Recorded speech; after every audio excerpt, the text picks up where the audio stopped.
நேரம் அப்படின்னு சொல்றாங்க இல்லையா, உங்களுக்கு அதுக்கான நேரம் வரல அப்படின்னு சொல்றாங்க. அதிர்ஷ்டம் அப்படின்றது ஒரு விடயம் இருக்குது.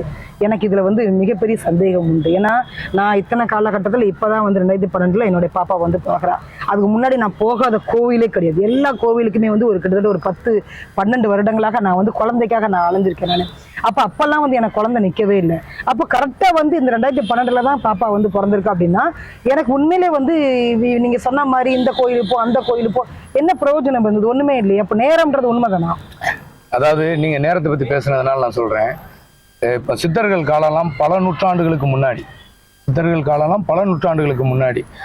அப்போ உங்களுக்கு அன்னைக்கு வந்து 24 மணி நேரத்துக்கு வந்து பூமி எந்த அளவுக்கு சுத்துது, எவ்வளவு வேகமா சுத்துதுன்னா அன்னைக்கு வந்து எந்த எக்யூப்மெண்ட்ஸ் இல்லை. அறிவுபூர்வமா முருகனின் அருள், மறுபடியும் சொல்றேன், முருகனால் தீர்க்க முடியாதுன்னா அறிவு. இந்த அறிவுபூர்வமா உணர்ந்து எழுதி போட்ட ஜோதிடம் 24 மணி நேரம். இன்னைக்கு அதே அறிவுபூர்வமா சேட்டலைட் விட்டு சந்திராயனுக்கு போயிட்டு நிலவுல காலை வச்சிடுற, நிலவுல செடி இருக்கா, தண்ணி இருக்கா, எந்தெந்த கோள் எவ்வளவு வேகம் சுத்துது, எவ்வளவு செகண்ட் சுத்துது, மில்லிகிராம் வரைக்கும் எடை போட்டுற அந்த அறிவுபூர்வமா கண்டுபிடிச்சுதான் பூமி பல மில்லியன் செகண்ட்ஸ் வேகமா சுத்துது. 24 மணி நேரம் கிடையாது. அப்போ 24 மணி நேரம் இல்லைங்கும் போதே ஜோதிடர்கள் எப்படி அந்த காலத்துல எழுதி வச்ச சித்த குறிப்புகள் உனக்கு படிக்கவே தெரியாது. ஆனா அதை கற்றுட்டு வந்துகிட்டு அன்னைக்கு உள்ளதை கத்துட்டு வந்துட்டு நீ அப்படியே சொல்ற. இன்னைக்கு அறிவு இருக்குல்ல, இன்னைக்கு காலம் மாறிடுச்சா இல்லையா? இல்ல பழைய காலம் மாதிரி இருக்கா? இல்ல. அப்போ காலத்துக்கு தகுந்த மாதிரி பூமியும் வெயிட் அதிகமாயிடுச்சு, ஓசோன்ல ஓட்டை விழுந்துருச்சு. நீங்க வந்து நம் முன்னோர்கள் யார் இயற்கையை அழிக்கிறோம், ஓசோன் கிரகங்களுக்கு மாசுபடுத்துறோம். அதனால மழை பெய்ய வேண்டிய இடத்துல பெய்யல, வெயில் வச்சு கொள்ளுது. அப்போ கிரகங்கள் வந்து சுழற்சி, பூமி வேகமா சுத்துது, அதனுடைய தட்பவெப்பநிலை மாறிடுச்சு. அப்போ நேரம் அப்படின்னு சொன்னீங்களா, அது மாறிடுச்சு. அப்போ நேரம் மாறினதுனாலதான் சொல்றேன், வேகமா சுத்துறதுனால 80 கிலோமீட்டர்ல போன ஒரு வண்டி 100 கிலோமீட்டர்ல போகும்போது நான் இறங்க வேண்டிய ஸ்டாப்பை தாண்டி தான் இறங்குவேன். அப்போ அதை சரி பண்ணி நான் பார்க்கறதுனாலதான் ஜோதிடம் பழிக்குது. நேரத்தையும் காலத்தையும் சரி பண்ணுவதும் அறிவு. இந்த உலகத்துல இருக்கக்கூடிய அத்தனை விஷயத்தையும் அறிவுங்கிற ஒரு விஷயம் மட்டும்தான் ஜெயிக்கும். அறியாமை கண்டிப்பா தோக்கும்.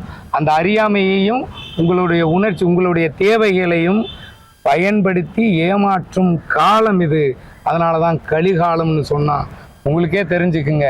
எப்பெல்லாம் பெருமாள் வந்து பூமியில பெருமாளுக்கு கோயில்கள் கம்மியா இருக்கும், அப்போ எப்பெல்லாம் பெருமாள் கோயில் வந்து எப்பெல்லாம் வந்து பெருமாள் அவதாரம் எடுக்கிறாரோ அப்பெல்லாம் பிரபஞ்சம் அழியும்னு சொல்லுவாங்க. மோடி ஐயாவுக்கு பெரிய வாழ்த்து. ராமருக்கு கோயிலை கட்டியாச்சு, கலியுகம் அழிகிறதுக்கு ஒரு ஆர்டர் போட்டார். பிரதம மந்திரி ஆர்டர் போட்டா நடக்கும் இல்லையா?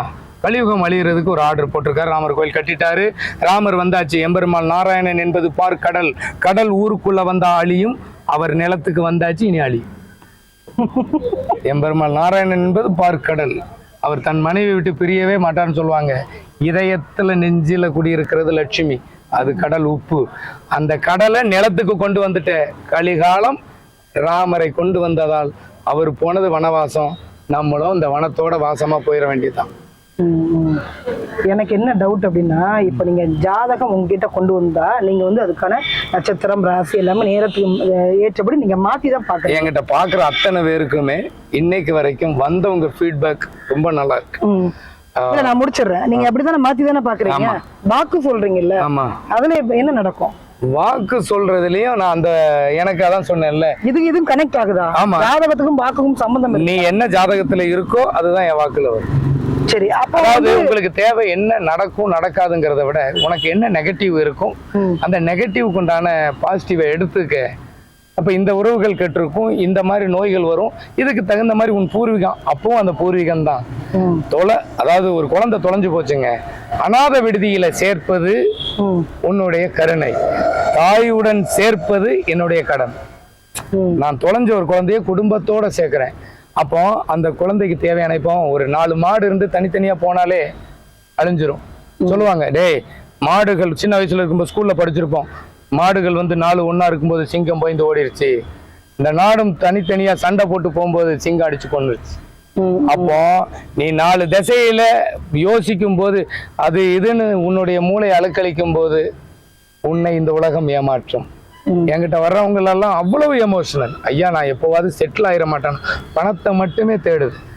எனக்கு தெரிஞ்ச ஒருத்தர் இப்போ சொல்றாரு, அடிப்படை ஆதாரமே அதுதானே. இல்ல ஒரு குழந்தை ஒருத்தங்க சொல்றாங்க, என்னுடைய ஒரு நாங்களாம் நல்லா செட்டில்டுப்பா, அதெல்லாம் எந்த பிரச்சனையும் இல்லை, ஒரே ஒரு பையனுக்கு மட்டும் வெளிநாட்டில் இருக்காப்ப கல்யாணம் ஆகலை, மீதி 3 பேருக்கு கல்யாணம் ஆயிடுச்சு. அப்போ 3 பேர் எங்கே இருக்காங்க? 2 பிள்ளைகளை கட்டி கொடுத்துட்டேன், ஒன்று ஆஸ்திரேலியா, ஒன்று UK, இன்னொன்று வந்து வெளிநாட்டில் இருக்காப்ப, அதாவது துபாய் சைடு, இந்த மாதிரி இல்லை பெங்களூர் சைடு, அது அவர் பையன். இன்னொரு பையனுக்கு மேரேஜ் ஆகணும், எல்லாத்துக்கும் கிளியர் பண்ணிட்டேன்ப்பா, எல்லாரும் செட்டில், எல்லா குழந்தைங்களும் உங்ககிட்ட தான் இருக்கா? இல்லை, யாருமே வர்றதில்லை, அவங்கவுங்க அவங்க வாழ்க்கையை பார்க்குறாங்க, எனக்கு எந்த பிரச்சனையும் இல்லைப்பா, பார்த்துக்கிறதுக்கு தான் ஆள் இல்லை. இவ்வளவு பணம் இருந்தும் அந்தந்த பசங்க அந்தந்த நாட்டில் எங்க உள்ள செடியோ கொடியோ பறவையோ விலங்கோ பிற மண்ணில் வாழ்வதில்லை. 1000 ரூபாய் சம்பாதிச்சு உன் குடும்பத்தோடு வாழும் வாழ்க்கை சொர்க்கம். இன்றைய காலத்துக்கு தகுந்த மாதிரி இப்படித்தான் வாழணும்னு விதி மாத்திக்கிட்டது நீ. அப்போ அழிஞ்சா அழியட்டுங்கிற எண்ணம் நிறைய பேருக்கு இருக்கு. ஆனா சொல்ற பிள்ளைகளினுடைய தாய் தந்தையர் ஃபீல் பண்றாங்க, ஐயோ இன்னைக்கு இருக்கிற சூழ்நிலை என் பிள்ளைகள் வாழ்க்கை என்ன ஆகுமோ, கேள்விக்குறியாயிருமோ. ஏன்னா பாரம்பரியம். இப்போ எங்க அப்பா கூட பிறந்த அண்ணன் தம்பி, எங்க தாத்தா கூட பிறந்த அண்ணன் தம்பி, எனக்கு எங்க அப்பா கூட பிறந்த அண்ணன் தம்பி சித்தப்பா சித்தி, எங்க தாத்தா கூட பிறந்த அண்ணன் தம்பி எங்க அப்பாவுக்கு சித்தப்பா சித்தி, அவருக்கு அப்பா கூட பிறந்தவங்க எங்க தாத்தாவுக்கு சித்தப்பா சித்தப்பா பெரியப்பா. அதே மாதிரி எங்க அம்மா கூட பிறந்தவங்க வந்து சித்தி பெரியம்மா, அவங்க அம்மா கூட பிறந்தவங்க எங்க அம்மாவுக்கு பெரியம்மா சித்தி. இப்படி நான் தலைமுறையே தெரியாம கடைசியில் நீ வந்து கம்யூனிட்டியே பார்க்கல, சரி ஓகே. ஈர்ப்பு எங்க இருக்கணும்னா, தான் ஆடாவிட்டாலும் தன் தசையாடுமா. உனக்கு உன் உறவு சார்ந்தவங்களை பார்க்கும்போது உன்னை அறியாமலே அது ஈர்ப்பு போகும். அப்போ பூர்வீகம் தெரியாம உன் இனத்திலேயே நீ வந்து அண்ணன் தங்கச்சியை கல்யாணம் பண்ற மாதிரி. அதாவது தமிழனுக்கு பாரம்பரியம், பண்பாடு, கலாச்சாரம், ஒழுக்கம், நெறி, நன்மை, தீமை அனைத்தும் வரையறுக்கப்பட்டவை. இன்னைக்கு அனைத்தும் கலைகளால் முளைச்சிருக்கு. அந்த கலைகளை பூரா எடுக்கணும். எடுத்தாதான் இந்த நேரம் காலம்ங்கிறது ஜோதிடத்தை மாத்தி நாம் பூர்வீகத்துக்கு தான் அனுப்புறேன். பூர்வீகத்துக்கு அனுப்பும் போது கொஞ்சம் கொஞ்சமா தெளியும். அந்த பூர்வீகம் அவங்களை காக்குது, அந்த தெய்வம் அவங்க கூடவே இருக்குது. ஒருத்தன் வெளிநாட்டுல இருக்கான்னா அங்க வச்சு கனவு காங்குறான், உள்ளூர்ல செத்துறான். அப்ப அது எப்படி? அந்த அணுக்கள் அவனுக்கு பிரதிபலிப்பு காட்டுது. இந்த பிரபஞ்சம்ங்கிற இயற்கை உதவி பண்ணுது. ஏன்னா பிரபஞ்சத்தின் பிள்ளைகள் நம்ம. இந்த இயற்கை அவனுக்கு உணர்த்துது. இந்த இயற்கையின் பிள்ளைதான் மனிதன். இதுல வேற கிரகங்களும் பிரபஞ்சம் இயக்குது. சனி பார்த்தா ஆகாது. அனைத்தும் உன் முன்னோர், உன்னை படைத்தவனடா. படைச்சவனை குற்றம் சொல்றீ, இது எவ்வளவு பெரிய முட்டாள்தனம். பெத்த தாய் தந்தையை குறை சொல்வது போல் இயற்கையும் கிரகங்கள் அவைதான் இறைவன். இதை உணர்ந்தவன் தமிழன், நம் முன்னோர். அதற்கு உதாரணம் முருகன் என்னும் அறிவு.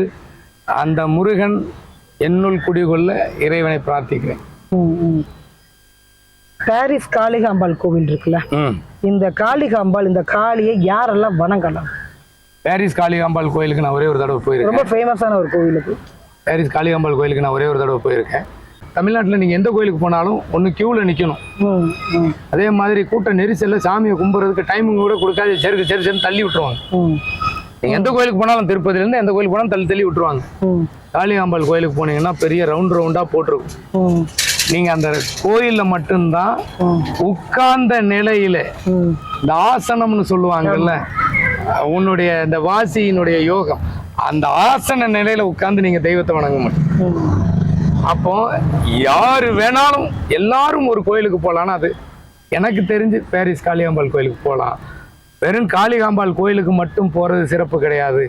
அதுல இருந்து ஒரு 1000-2000 மீட்டர் இருக்கும். கொஞ்சம் தூரத்துல கந்தகோட்டம் என்ற முருகன் கோயில் இருக்கும். திருச்செந்தூருக்கும் முருகனுக்கும் கந்தகோட்டத்துக்கும் ஒரு கனெக்ஷன் இருக்கும். இந்த கந்தகோட்டத்துல இருந்து வள்ளி திருமணம்னு ஒரு திருவிழா நடத்துவாங்க.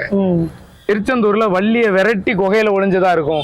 இங்க திருமணத்துக்கு நிறைய பேர் வந்து முருகனை அழைச்சிட்டு போற மாதிரி கந்தகோட்டத்துக்கு விழா நடத்துவாங்க. கந்தகோட்டமும் திருச்செந்தூர் முருகனும் ஒன்று, காளிகாம்பாளும் துர்க்கையும் ஒன்று. அதனால அப்ப எல்லாருமே அதை வழிபாடு. ஆமா, முருகன் கையில் இருக்கிற வேல் தான் காளிகாம்பாள். அந்த வேல் வந்து சந்திரன் சொல்லுவாங்க. அந்த சந்திரன் கடல்ல இருந்த எடுத்த முருகன் கந்தகோட்டம். ஒரு சிலையை நீங்க வந்து ஒரு பொருளை கடலுக்குள்ள போட்டா மண்ணு மூடிடும் அலையில, அதை எடுக்கவே முடியாது. ஒரு சிலை கடலுக்குள்ள போட்டு அதை இன்னொருவர் கனவில் காட்சி கொடுத்து போட்டவங்க இல்லை, இன்னொருவர் கனவுல காட்சி கொடுத்து அவர் போய் எடுத்த சிலை கட்டிய கோயில் தான் கந்தகோட்டம். அப்பேற்பட்ட திருத்தலம். அதாவது கடலுக்குள்ள போட்ட பொருள் கஷ்டம், கடலுக்குள்ள மூழ்கி முத்து எடுக்கிறது கஷ்டம். அப்பேற்பட்ட முத்து கந்தகோட்டம். காளிகாம்பாள் கோயிலுக்கும் கந்தகோட்டத்துக்கும் சென்னையில் இருக்கிற அனைவரும் போகலாம். மற்றவங்க வாய்ப்பு கிடைச்சா போகலாம். ஏன்னா போக்குவரத்து இருக்கிறதுனால தான் எல்லாரும் எல்லா கோயிலுக்கும் போகிறாங்க. பூர்வீகம் முதல்ல, இதை இஷ்ட தெய்வமா யார் வேணாலும் எடுத்துக்கலாம். நல்லது. ஏன்னா முருகன் அத்தனை கிரகத்துக்கும் அதிபதி. அறிவுன்னு சொன்னேன் இல்லையா, அதுக்கு அதிபதி யாருன்னா கையில் இருக்கிற வேல். அதனால காளிகாம்பாள் கோயிலுக்கும் கந்தகோட்டத்தையும் அனைவரும், நீ பொதுவான தெய்வம்னு எடுக்கணும், திருச்செந்தூர் முருகனை எல்லாரும் பொதுவான தெய்வமா எடுக்கலாம். அதே மாதிரி கந்தகோட்டத்தை எடுக்கலாம். மற்ற எல்லா முருகன் கோயிலையும் எடுக்க முடியாது. அதாவது ஒவ்வொரு கதிர்வீச்சினுடைய அடிப்படையில் இருக்கும். வீடுகள்ல என்னென்ன புகைப்படங்கள், அதாவது சாமி படங்கள் வந்து வைக்கலாம்? என்னுடைய தாத்தா பாட்டி போட்டோ நான் வச்சிருக்கேன். என் குலசாமி கோயில் போட்டோ இருக்கும். எனக்கு காட்சி கொடுத்த அம்மன் சிலை இருக்கு, பெருமாள் சிலை. இப்படி ஒவ்வொருத்தங்களுக்கு அந்த கிரகங்களும் பிரபஞ்சமும் இயக்கம்னு சொல்றேன் இல்லையா. இப்போ உனக்கு தேவையான தெய்வம்ங்கிறது அந்த பூர்வீகம் போனாதான் உனக்கு கொடுக்கக்கூடிய தெய்வம் கிடைக்கும். பூர்வீகம் போகாதவனுக்கு என்னதான் போனாலும் கொடுத்த பொருள் நிலைக்காது. இல்ல இப்ப ஆஞ்சநேயர் போட்டோ, ஐயப்பன் போட்டோ, இந்த மாதிரி இதெல்லாம் வீட்டுல வைக்க கூடாது. இன்னைக்கு எக்யூப்மெண்ட்ஸ் வந்துருச்சு. சொல்ற மாதிரி காளிகாம்பாள் இல்ல, இன்னைக்கு வந்து எக்யூப்மெண்ட்ஸ் வந்துருச்சு. போட்டோ எல்லாம் எடுத்துறீங்க. அன்னைக்கு எக்யூப்மெண்ட்ஸ் கிடையாது. அதனால அழிஞ்ச உருவத்துக்கு பீடம் கொடுத்தாங்க. போட்டோ ஒரு காரத்துவம் கிடையாது. எல்லா போட்டோவுமே வச்சு வழிபடலாமா? நாங்க எண்ணம் தான் இறைவன். ஒரு சொம்பு தண்ணியும் ஒரு விளக்கும் போதும். போட்டோவே தேவையில்லை. வேணா தாத்தா பாட்டி போட்டோ வை, அதான் ஒரிஜினல் சார்.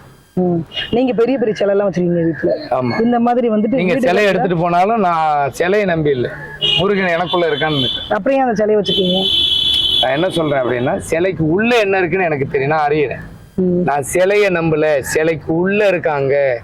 சிவன் எனக்கு கொடுத்த வரம். உலகத்தில் உள்ள எப்பேற்பட்ட தெய்வமும் உனக்கு அடங்கும், என் பெயர் சிவன், இது என்னுடைய கருமருந்து. நான் ஒரு விபூதியை தான் கொடுத்தார். செத்தவன் சாமின்னு சொன்னதே சிவன் தான். நீ உலகத்தின் ஆன்மீகத்தின் உச்சத்துக்கே போவ, என் பெயர் கிருஷ்ணன். உலகத்தின் ஆன்மீகத்துக்கே உச்சத்துக்கே போவன்னு சொன்னது கிருஷ்ண பரமாத்மா. என் பெயர் முருகன். உனக்கு ஓலைச்சுவடியை, பண ஓலையை பணம்பாளையால் பிரட்டன். பிறப்பின் அர்த்தமும் மகத்துவமும் உனக்கு தெரியும், அதை எடுத்துரைக்கவே இந்த பிறவி. உன்னுடைய ஜாதகம் பிரம்ம ரிஷி ஜாதகம்னு சொன்னது முருகன். அதே மாதிரி கடைசியாக நான் பார்த்தது துர்வாசக முனிவர். அப்போ நான் ஒரு இடத்துல இருக்கிறேன், ஒரு 5 தலை நாகம் என்னை துரத்துது, கொத்துது.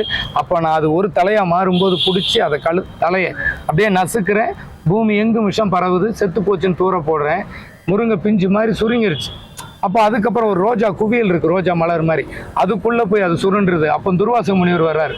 நான் உட்கார்ந்துருக்கேன். அவர் வந்து இடுப்பில் வந்து ஒரு பச்சை கலர் வேட்டி, இடுப்பில் வந்து சிவப்பு துண்டு கட்டியிருக்காரு. கூப்பிட்றேன், என்னமோ பெரிய முனிவருங்கிறிய, இங்கே வா துர்வாசகா.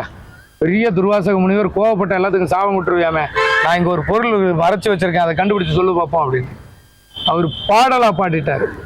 நாகம் ஒன்று, அதாவது நஞ்சை கக்கிய நாகம் ஒன்று உதிர்ந்த மலருக்குள் மறைந்திருக்கிற மாதிரி பாட்டா பாடிட்டார். சரிப்பா, நீ முனிவன் தான், நான் ஒத்துக்கிறேன், நீ போ அப்படி. அந்த கேள்வியை கேட்ட நான் தூங்கும்போது கண்ட கனவு. அப்போ அந்த கேள்வியை கேட்ட என் ஆண் மனசுக்குள்ள இருக்க இந்த பிரபஞ்சம் இயக்குதுங்கிறேன்ல, இந்த பிரபஞ்சத்தில் உள்ள யார் எனக்குள்ள இருக்கா அணுக்கலாம், அது எனக்கு தெரியாது. ஏன்னா நம் முன்னோர்களில் சித்தனும் இருக்கான், முருகனும் இருக்கான். யார் உள்ள இருந்து இயக்குறான்னு எனக்கு தெரியாது. ஒரு சித்தனை கேள்வி கேட்கும் ஆன்மா உள்ள இருக்குன்னா அதை நம்புறேன். அதனால சிலை என்பது அது உள்ள அவங்க இருக்காங்க. நம் முன்னோர்கள் அத்தனை பேரும் தெய்வம். அழிந்த மனிதன் அனைவரும் எனக்கு இறைவன். உனக்கு வேணா அது பேய். இந்த உலகில் வெள்ளி சூனியம் மந்திரம் சாமியார் அனைத்தும் போய் அறிவு என்னும் முருகன் மெய், இயற்கை மெய், பிரபஞ்சம் மெய், இந்த பூமி மெய். இது மட்டும்தான் உண்மை. இப்போ வீடுகளில் வந்து சிலைகள் வச்சு கும்பிடலாமா? எதை வேணாலும் வைக்கலாம். ஆனா உள்ள உன் முன்னோர் இருக்கான்னு நம்பணும். அந்த கல்லை நம்பக்கூடாது. பெத்த மனம் பித்து, பிள்ளை மனம் கல்லுங்கிற கல்லை நம்பக்கூடாது. கரைப்பார் கரைத்தால் கல்லும் கரையும், உன் எண்ணம் திண்ணமா இருந்தால் அந்த கல்லும் பேசு. அப்ப அது உள்ள இருக்கிறத நீ உணரணும். அப்பதான் இறைவனை உணர முடியும். அதுக்கு அறிவு வேணுமே. இன்னைக்கு நிறைய பேத்துக்கு அறியாம தான் இருக்கு. எடுத்த உடனே பெத்த தாயை அங்க அடிச்சு விரட்டிட்டு சோறு போட மாட்டான். தாயே நீதான் எனக்கு எல்லாம் கட்டோட வைப்பான், பால விஷயம். அதான் சொன்னேன்ல, ம் எல்லாம் தட்டேந்தி பழகிட்டாங்க, ஒன்றும் பண்ண முடியாது. ம் ம். சரி, ஓகே. வேற என்ன கேள்வி? அவ்வளவுதான், முடிச்சிடலாமா? ஆமா. மீண்டும் சந்திக்கலாம். நன்றி, வணக்கம்.